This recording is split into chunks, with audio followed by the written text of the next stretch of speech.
Now the purpose of this exercise is actually to help you reduce hamstring tightness or tone without actually stretching it. Now, if you're a runner, you probably experience hamstring tightness at some point. We all really have. Probably 75% of runners will have some type of increase of hamstring tightness, especially a single side at some point. Now, first thing you need to do is actually test to see what your hamstring length is. So go ahead and bend down, attempt to touch your toes, see what it feels like, just kind of note how far you go. Notice how tight it feels. Is one side worse than another, and so on. After that, we're going to go through just this simple exercise. Again, we're not stretching the hamstring at all. So we're just going to take one knee.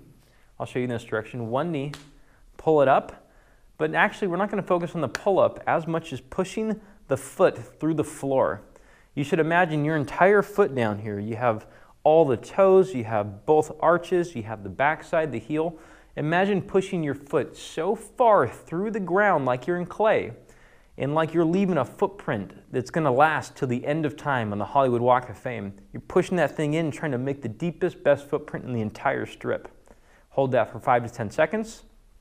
Switch sides. Press in again. Hard, hard, hard, hard, hard. We're going to go for about 5 to 10 seconds. You're going to notice that on this side, your butt cheek is going to start to fire. It's going to start to work. And the harder you push into that floor, the more it's going to actually work. Try this side again. Push, push, push, push, push, push, push. Just hold on this side. We're going to do something else with this in a second here.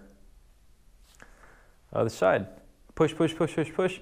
You're going to notice if you just sit here and just kind of lollygag, you can take forever, okay? I want to make sure the effort is in there.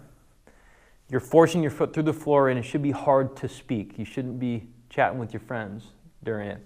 Next one, same positional hold. It's going to look the same. However, I'm going to use both hands here and press down. Press down through what we call an anti-shrug. So we're going to do the opposite of shrugging and force the palms of the hands through here. Keep forcing that foot through the floor. Notice that my speaking is getting tougher. This is getting harder for me. Other side. Anti-shrug. Try to crush oranges under your armpits or try to make your pits really stinky. Force that foot through the floor. Make a big footprint. Make sure your toes aren't going down into a point. Flatten all the toes. Leave your actual footprint. Leave your actual, what do they call them on the hands here? Fingerprints, but the footprints. I want the actual toe prints on the ground. Okay?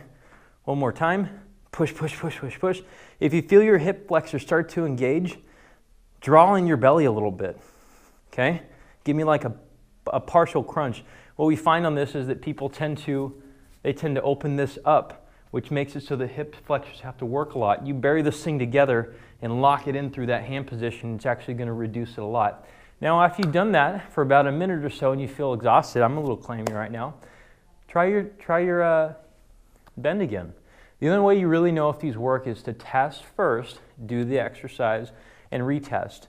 And I've gotten a lot of people call and ask me before, like, what is a great stretch for the hamstring? What's a great stretch for the groin? Well, movement really is. A lot of times, stabilization really is. And we're actually not changing through a stretch. We're not changing sarcomeres. We're not making it longer. We're just reducing some of the threat by changing some of the receptor-based perception. Now, if you guys have questions more about this and how this actually correlates, like what do you do with it next? After you get the hamstrings to feel better, to feel looser, then what do? How do you lock this thing in? That's a whole nother situation. I put it all out step by step on a course that I've created, Hamstring Tightness for Runners. It's a 4-week course, and we might even go even larger over time.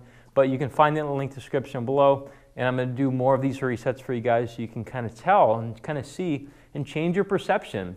Stretching is not the answer on a lot of these things. There's a reason why this has been chronically tight for so long. It's because the stretching is not working for yours. It might work for some people, but it's not working for yours. So check out the stuff I provided. Share this with a friend runner who also is experiencing hamstring tightness and it just can't go away. Thumbs up if you like it.